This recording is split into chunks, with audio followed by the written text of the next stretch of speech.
Running in the Central Park could be an exhilarating experience, particularly if this is your first time coming out here or if you have a plan. When you're running in Central Park, you gotta know a couple of things. You cannot smoke in the Central Park. So obviously if you're a runner, most likely you don't smoke, but if you see people who are smoking, just veer away. And if you are a smoker, you should know that if the park rangers catch you, you'll get a ticket.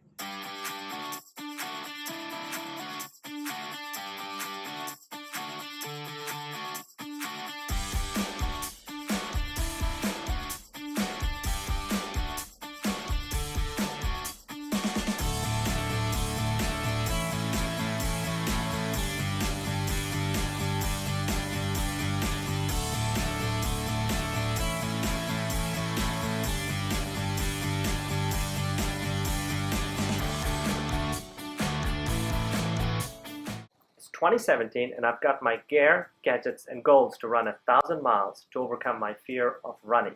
RUNPHOBIA. I've decided to do a running vlog to keep track of my miles and to improve myself as a runner. And you get to come along with me on a running tour to engage, explore, and experience some of the most iconic running routes here in New York City. Together, we are going to cover all over New York City, from Brooklyn to Bronx, from Manhattan to Queens, Staten Island. We're going to cover all the 5 boroughs, and we're going to make it fun. Don't get me wrong, I've done 5Ks, 10Ks, and marathons. I've even done a couple of ultra marathons that range from 50 miles to 100 miles to explore America and the world. I ran 150 miles across the Sahara Desert. I also ran 135 miles across the Amazon jungle in Brazil.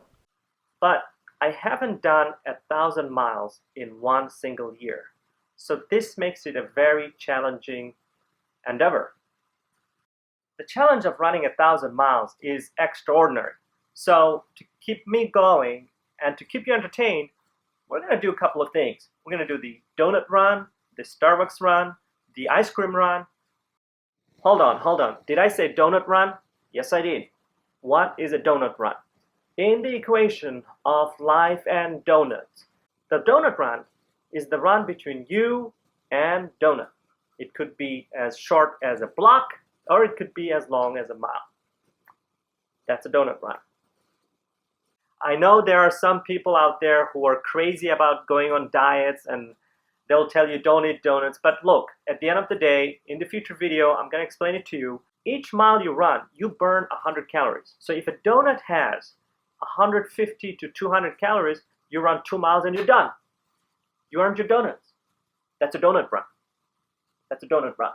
And if you follow the video, you're going to know some of the key locations of these Starbucks, Dunkin' Donuts, ice cream shops, donut shops, and you get to enjoy them when you visit the New York City and actually go over there to get yourself that well-deserved dessert.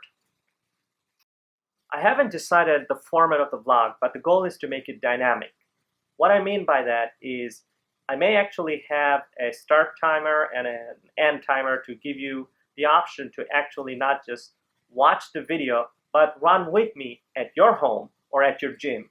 One of the things I encourage, if you have the option to do it, is to stream the video right onto your large screen and get yourself on the treadmill so you can follow along and complete a mile or two within the number of minutes that's allotted in an episode.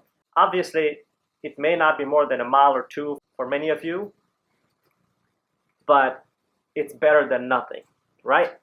If you're a beginner runner, this is fantastic because you get to watch some of the most iconic routes here in New York City, tag along with me, and you get to walk or run on the treadmill as you are experiencing this. So that's how I want to make it dynamic. We'll see how I get it done. So that's the dynamic part of the vlog, right? It's an interaction between you and me. I am going to run and you're going to follow. Pretty soon you're going to be able to listen to each of the episodes on a podcast, or you can stream it to your large screen and watch it while you're on the treadmill, getting that mile or two done. Now you got to understand, running and vlogging is not an easy task.